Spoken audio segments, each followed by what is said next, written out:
Կարծում եմ միայն խորհրդարանով շատ դժվար կլինի, պետք է նաև դա զուգորդել փողոցային տարբեր պայքարների,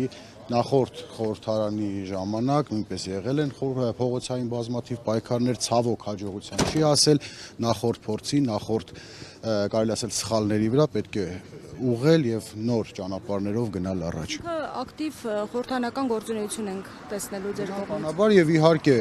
բարձրացվելու են բազմաթիվ խնդիրներ, բազմաթիվ հարցեր մեր քաղաքացիների ամենօրյա այն խնդիրները, որոնց հետ մեր քաղաքացիները ամեն օր առնչվում են։ Եվ պարոն Խաչատրյան, քանի որ էջմիածից եք գալիս, այսօր վեհապար Հայրապետի ներկայությունը կարծեք թե նախատեսված չէ, հրավեր ամեն դեպքում չի ուղարկվել։ Ստացվում է, որ խորհրդարանական մեծամասնությունը որոշում է վեհապար Հայրապետը, ում վեհապար Հայրապետն է նաև ընդդիմության, նաև հանրության, որոնք օրինակ այսօր սպասում էին Անդրանիկ նիստին, ավանդաբար եւ օրենքով սահմանված ողջ երթի խոսքը։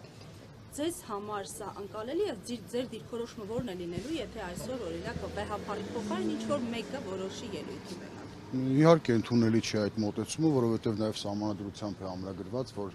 վեհապար Հայրապետը խոսքի իրավունք ունի, կարող է գալ, եւ ես կարծում եմ, որ վեհապար Հայրապետը եթե ինքը որոշի գալ ներկա լինել, ըստ սահմանադրությամբ պարտավոր են իրեն տրամադրել ելույթ եւ վեհապար Հայրապետը օրինանքով ողջույնի խոսքով հանդես գա։ Չգիտեմ, խոսակցություններ եղան, որ միգուցե նաև կարգալույց եղած որևէ հոգևորականներից ներկա լինեն, բայց ամեն դեպքում իհարկե մենք այդ ամենին համաձայն չենք եւ կտրուկ համաձայն չենք դրան, մենք մեր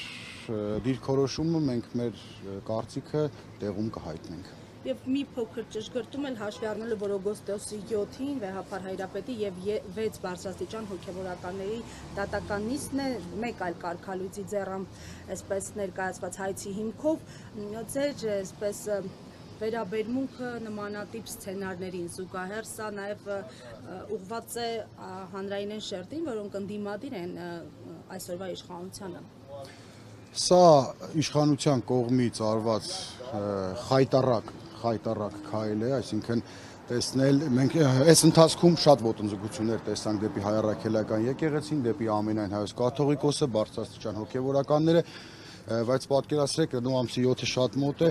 ես չեմ պատկերացնում, ինչպես պետք է տեսնել վեհապար Հայրապետին, չգիտեմ, դատարանում որևէ մեղադրյալի աթոռի նստած, սա ոչ միայն իշխանությունների կողմից արված, բայց սա նաև ազգային խայտառակություն է։